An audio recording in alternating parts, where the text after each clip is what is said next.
नमस्कार. मालिकेच्या पुढील काही भागांमध्ये आपल्याला खूपच जबरदस्त असा ट्विस्ट पाहायला मिळणार आहे. फायनली जानकी लताला शोधून कोर्टाच्या समोर आणणार आहे, तर त्याचबरोबर कोर्ट जानकीची निर्दोष सुटका करणार आहे. तेव्हा मात्र आता जानकी लताला घरात घेऊन येऊन ऐश्वर्याची कशी हकालपट्टी करणार आहे, ऐश्वर्याला स्वतः सुमित्रा धक्के मारत कशी बाहेर काढणार आहे ते आपल्याला पाहायला मिळणार आहे. त्याचबरोबर चॅनलवरती तुम्ही नवीन असाल तर चॅनलला सबस्क्राईब करा, व्हिडिओला लाईक करा, कारण ऐश्वर्याने जी कारस्थानं केलेली आहेत त्या कुकर्मांची शिक्षा ही ऐश्वर्याला मिळायला पाहिजे असं सर्वांना वाटत आहे आणि त्याची शिक्षा ही तिला मिळणार आहे. हे सगळं कशा पद्धतीनं होणार आहे ते आपण आजच्या या व्हिडिओमध्ये पाहणार आहोत. आता जानकी लताच्या घरी कशी जाते, कारण जानकी विचार करत असते. तिला लताच्या घरी गेल्यानंतर ज्या गोष्टी मिळतात त्यावरून तिला कळतं की लताचा मृत्यू हा पाण्यात बुडून होऊ शकत नाही. तेव्हा जानकी ऋषिकेशच्या कानावरती ह्या गोष्टी घालते आणि ती म्हणत असते की मला माहिती आहे माझी आई जिवंत आहे. तेव्हा ऋषिकेश म्हणत असतो की हो जानकी, माझा तुझ्यावरती पूर्ण विश्वास आहे, तू काळजी करू नकोस, तुझी आई जिवंत आहे आणि तुझी आई नक्कीच पुन्हा या घरात असणार आहे, या गोष्टी तू लक्षात ठेव. आता हे सगळं का होतं, नक्की जानकीला असं का वाटत असतं ते आपल्याला पाहायला मिळणार आहे. मंदिरात जेव्हा जानकी त्याचबरोबर सगळे घरातले आलेले असतात तेव्हा लता ही मंदिराच्या जवळ आलेली असते आणि त्याचसोबतच इकडे पाहायला मिळतं ते म्हणजे जानकीला लता तिथं पाहते आणि जानकीला लताने पाहिल्यानंतर तिथे कुंकवाचा करंडा असतो. लताने स्वतःच्या डोक्यावरती पदर घेतलेला असतो, का तर कोणी तिला ओळखू नये. ऐश्वर्याच्या गुंडांना तिने चुना लावून तिथून पळून आलेली असते आणि त्यामुळंच इकडे ती विचार करत असते. त्यासोबतच इकडे पाहायला मिळतं ते म्हणजे की तिने तिथं लिहिते आई, पण आई शब्द लिहिल्यानंतर आता पुढे एक गोष्ट घडते ती म्हणजे की आता पुढचा शब्द लिहायचे आई आणि त्याच्या पुढे आई जिवंत आहे हे लिहायचं आहे ना. हे जानकीपर्यंत पोहोचलं पाहिजे, हे कसं लिहायचं हा मोठा प्रश्न उभा राहिलेला असतो. आणि तेव्हा मात्र इकडे जानकी आता शांतपणे ह्या सगळ्या गोष्टी पाहत असते. लता तिथे एक खिळा तिला दिसतो आणि त्या खिळ्याकडे तिने त्या खिळ्याला तिथे बोट लावते आणि त्याने रक्ताने अक्षरशः तिथे ती लिहिते की आई आहे. आता मात्र जानकीला कळलेलं असतं की आपली आई जिवंत आहे. आता लता जिवंत आहे ही गोष्ट कळते. जानकीला बोलत बोलत लताने पत्ता सांगितलेला असतो की ती कुठं राहत होती, नक्की ती काय करत होती, या सगळ्या गोष्टी जानकीला लताने सांगितलेल्या असतात. तेव्हा मात्र आता लता जिवंत आहे हे कळल्यानंतर इकडे जानकी ही आता लताचा शोध घ्यायला सुरुवात करते. सुरुवातीला ती ऐश्वर्याकडे जाते, ऐश्वर्याला विचारते. ऐश्वर्याला शांतपणे तिनं विचारलेलं असतं पण ऐश्वर्या काहीच उत्तर देत नाही, कांगावा करू लागते. आणि आता मात्र जानकीच्या लक्षात येतं की नाही, आपल्याला आता मंदिराच्या दिशेला शोध घेतला पाहिजे. आणि मग त्याच गोष्टीचा शोध घ्यायचा जानकी ठरवते आणि जानकीच्या सोबत ऋषिकेश असतो. ऋषिकेश हा जानकीची साथ देत असतो. तो जानकीला कधीच दूर लोटणार नसतो हे जानकीला माहिती असतं. आणि मग इकडे लता तर मंदिराच्या तिथून बाहेर पडलेली असते, पण लताला ही खात्री असते की तिची लाडकी लेक तिला शोधायला, तिला घ्यायला तिकडे येणार आहे. या गोष्टीची जाणीव आता तिला झालेली असते. आणि त्यासोबतच इकडे पाहायला मिळतं की जानकी ऋषिकेश आता शोध घेत असतात. सौमित्रसुद्धा त्यांच्यासोबत असतो. एकदा का लता सापडली की मग मात्र गोष्टी खूपच छान पद्धतीने होणार असतात हे सगळ्यांनाच माहिती असतं. परंतु लताचा शोध सुरू झालेला असतो आणि फायनली लता ही सापडते. लता तिथे सापडल्यानंतर आता लताला एका ठिकाणी ठेवलेलं असतं, कारण लताला घरी आणूनही उपयोग नसतो. जर लताला घरी आणलं तर खूप मोठा प्रॉब्लेम होऊ शकतो आणि त्यामुळंच आता जानकीने ठेवलेलं असतं. आता कोर्टाची तारीख मागून घेतलेली असते. ऐश्वर्याला धक्का बसतो, अचानक काय झालं, म्हणजे ह्या सौमित्राने अचानक कोर्टाची तारीख का मागून घेतलेली आहे, असं काय घडलेलं आहे हा प्रश्न पडलेला असतो. त्याचवेळी इकडे जानकी आणि अवंतिका दोघीही किचनमध्ये असतात. दोघीही जाम खुश असतात. तर दोघींनाही खूप आनंद झालेला असतो, कारण आता जानकीची निर्दोष सुटका होणार आहे या गोष्टीची जाणीव ह्या दोघींनाही असते. माहिती असतं की आता काय होणार आहे, पुढं ऐश्वर्याची कशी वाट लागणार आहे या गोष्टीसुद्धा त्यांना माहिती असतात. आणि त्याचबरोबर इकडे पाहायला मिळतं ते म्हणजे जानकी आणि त्याचबरोबर अवंतिका दोघीही विचार करू लागलेले असतात. कोर्टामध्ये काय होणार आहे या सगळ्या गोष्टी त्यांना माहिती असतात आणि ऐश्वर्याची मात्र वाट लागत असते. ऋषिकेश मात्र जानकीला म्हणत असतो की जानकी, तुला नक्की काय म्हणायचं आहे, नक्की हे माहिती आहे ना तुला काय होणार आहे. तेव्हा ऋषिकेशला जानकी म्हणत असते की हो, कारण ऋषिकेश आणि जानकी त्याचबरोबर सौमित्र अवंतिका चौघांनीही ही गोष्ट लपवून ठेवलेली असते की त्यांना लता सापडलेली आहे. आता कोर्टामध्ये तारीख तर घेतलेली आहे आणि मग हे दोघंही म्हणत असतात की जानकी आता कोर्टामध्ये काय करायचं, तारीख तर घेतलेली आहे आपण, पण पुढे काय होणार आहे.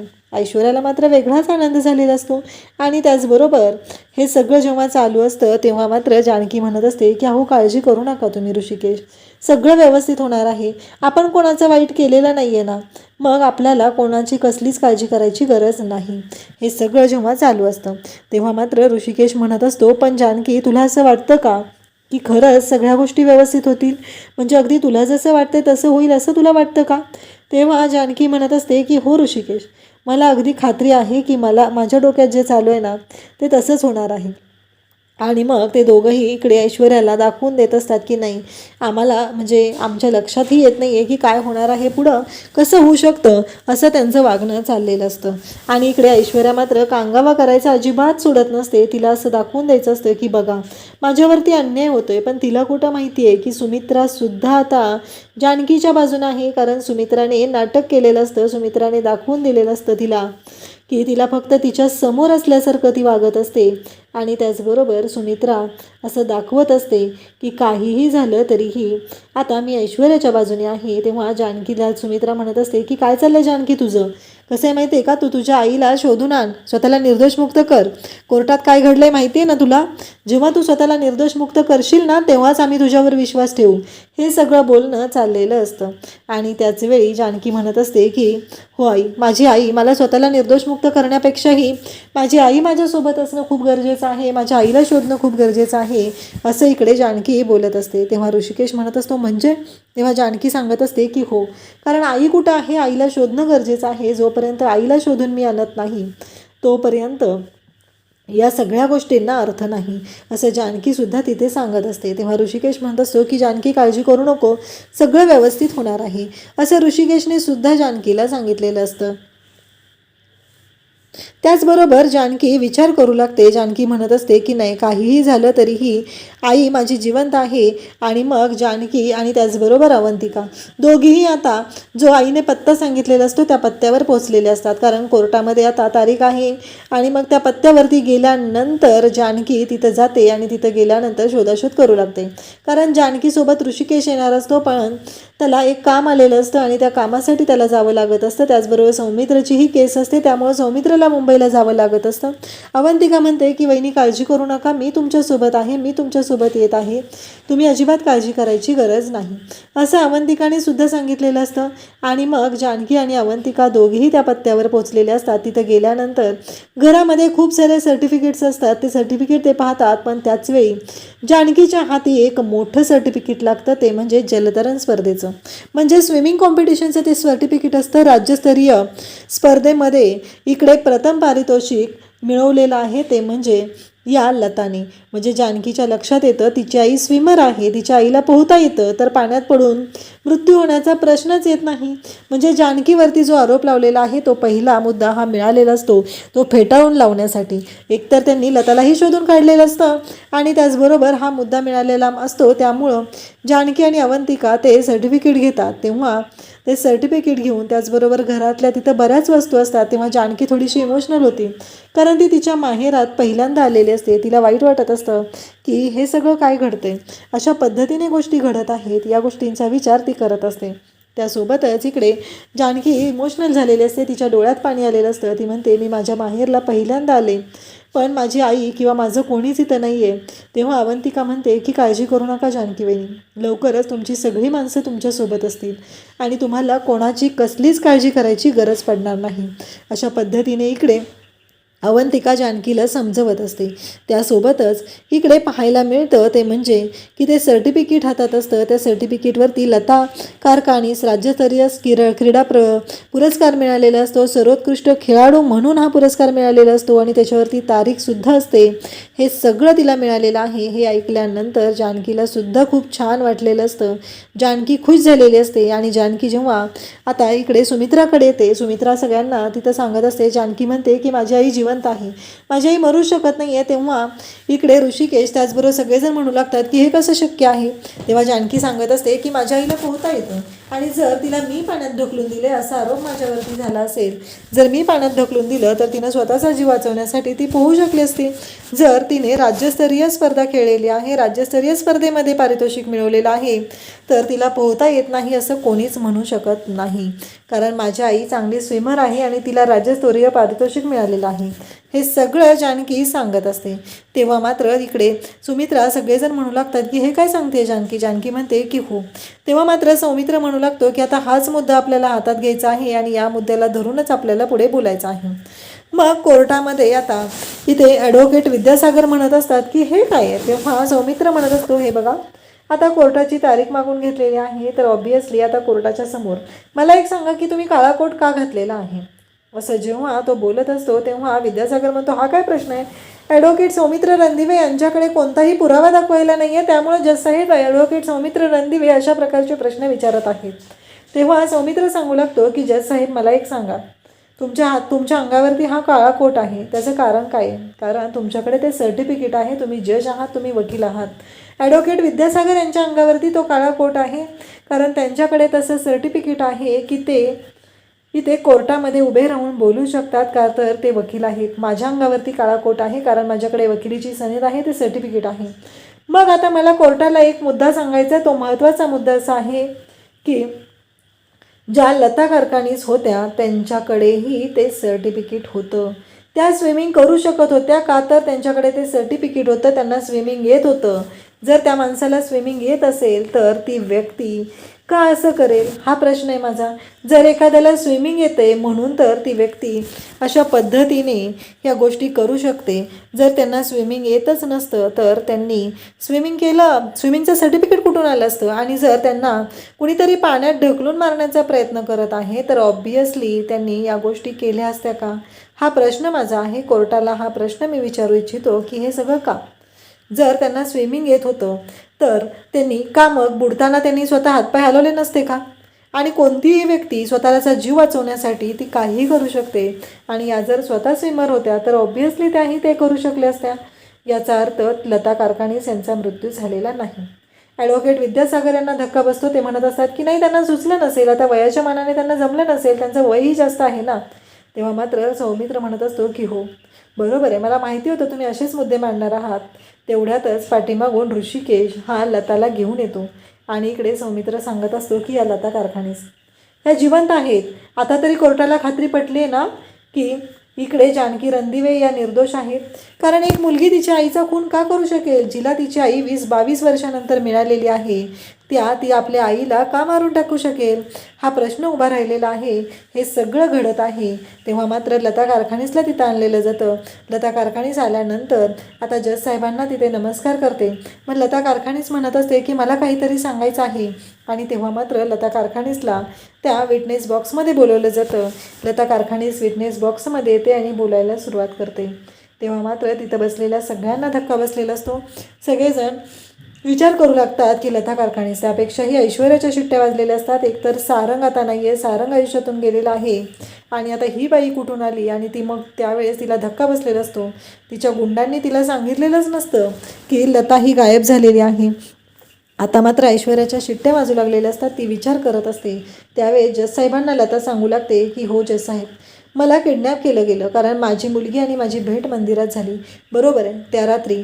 आणि त्याचवेळी मी तिथला शिरा जो होता तो माझ्या मुलीला खाऊ घातला. माझ्या मुलीला कितीतरी वर्षानंतर मी भेटले होते. माझे डोळे भरून मी पाहत होते. एकतर मला रणदिवेंच्या घरामध्ये सुद्धा ऐश्वर्याने आणलेलं होतं, तेही खोटी पार्वती बनवून. पार्वतीची डायरी तिने मला दिलेली होती आणि त्याचबरोबर मला सांगितलेलं होतं की या सगळ्या गोष्टींची ॲक्टिंग करायची. मी एक ॲक्टर होते, मला नव्हतं माहिती की ह्या काय होणार आहे. जेव्हा गोष्टी माझ्या लक्षात येऊ लागल्या तेव्हा मात्र ऐश्वर्याने मला दम द्यायला सुरुवात केली. एकदा तर मी पळूनही गेले होते. तर माझ्या कामाचे तिने मला 1 लाख रुपये दिलेले होते आणि तिनं मला एवढंही सांगितलं की तुम्ही जर इथून पळून गेलात तर मी पोलिसांना सांगेल की तुम्ही फसवणूक केलेली आहे. या सगळ्या गोष्टींचा उलगडा तिथं होत असतो. तिला प्रॉपर्टी काढून घ्यायची होती. या सगळ्या गोष्टींसाठी तिनं मला तिथं आणलेलं होतं. रणदिवेंच्या प्रॉपर्टीवरती तिला हक्क गाजवायचा होता. या सगळ्यासाठी या सगळ्याला साक्षीदार त्या आजी सासूबाई तिच्या ज्या आहेत त्या आहेत आणि त्याचबरोबर म्हणजे सुमित्रा रणदिवे यांची आई. त्याचबरोबर सारंग रणदिवे. पण सारंग रणदिवे आत्ता हयात नाहीत ही गोष्ट मला कानावर आली. आणि आत्ता आजी सासूबाई ज्या ज्या आहेत ऐश्वर्याच्या, त्यांनाही या गोष्टी माहिती आहेत. त्यांनी प्रॉपर ऑडिशन माझी घेतलेली होती आणि मग मला सिलेक्ट केलेलं होतं. पण त्यानंतर मला उलगडा होत गेला जानकीकडे असलेला फोटो आणि त्याचा अर्धा फोटो माझ्याकडे होता. तेव्हा मी ऐश्वर्याला विचारलं तर ऐश्वर्याने मला सांगितलं ती अनाथ आश्रमात, मधुभाऊंच्या अनाथ आश्रमात वाढलेली जी मुलगी आहे ती मीच आहे, म्हणजे ती माझी मुलगी आहे. पण जेव्हा मला ही गोष्ट कळली तेव्हा मात्र तिने मला संपवण्याचाही प्रयत्न केला आणि त्यानंतर तिने खोटे पोलीस आणून मला या घरातून तिने किडनॅप केलं. त्यानंतर तिने या सर्व गोष्टी केलेल्या. तिथूनही मी या सर्व गोष्टींचा उलगडा होत होत निघत होते, तिथून बाहेर पडत होते. पण प्रत्येक वेळेस तिथे जानकी पोचायच्या आधी मला तिथून हलवलं जायचं. जानकी म्हणते, बघितलं का जज साहेब, मागेही ऐश्वर्याने असंच कारस्थान केलेलं होतं आणि नानांना तिने किडनॅप केलेलं होतं, आता माझ्या आईला किडनॅप केलेलं आहे. पण आता इकडे सौमित्र म्हणतो की जज साहेब ऐश्वर्याने किडनॅप केलेलं आहे, त्याच्या विरोधात आम्ही गुन्हा दाखल करणार आहोत, तिला योग्य ती कारवाई त्याच्यावरती झाली पाहिजे. आणि आता प्रश्न, लता जर जिवंत असतील, लता कारखाने जिवंत असतील तर जानकी वहिनीवरती जो गुन्हा दाखल केलेला आहे त्याला काहीच अर्थ राहत नाही आहे. म्हणजेच आता जज साहेब सांगतात की जानकी रणदिवे यांची निर्दोष मुक्तता करण्यात येत आहे. आणि आता मात्र शिट्ट्या वाजू लागतात, त्या म्हणजे ऐश्वर्याच्या. ऐश्वर्याला कळायचं बंद झालेलं असतं, कारण काहीही झालं तरीही ऐश्वर्याची वाट लागलेली असते. ऐश्वर्या विचारही करू शकत नाही अशा पद्धतीने तिचा बँड वाजलेला असतो आणि जानकीही जिंकलेली असते. कारण इकडे जानकी आणि ऐश्वर्या या दोघींनीही ज्या पद्धतीने हे काम केलेलं होतं, तिला असं वाटत होतं ऐश्वर्याला की तीच जिंकणार आहे, तीच हे सगळं करू शकते.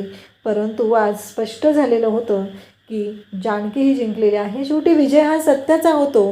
काहीही झालेलं असलं तरीही विजय हा सत्याचा होतो, ही गोष्ट तेवढीच खरी आहे. तर इकडे जानकीचा विजय झालेला असतो.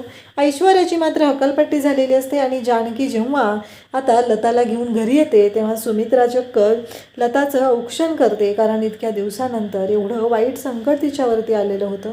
त्यानंतर बिचारी ती सापडलेली असते आणि त्यानंतर ती तिला घेऊन येते. आणि घरी घेऊन आल्यानंतर इकडे लताने, सुमित्राने तिचं औक्षण केलेलं आहे आणि मग लताला घरात घेतलेलं आहे. जानकीने आणि सुमित्राने औक्षण केलं आणि घरात घेतलं. आता जानकीच्या आईची रणदिवेंच्या घरात एंट्री झालेली आहे, पण त्याचबरोबर इकडे ऐश्वर्याची मात्र हकालपट्टी झालेली आहे. अशाच अपडेटसाठी चॅनलशी कनेक्ट राहा. थँक्यू.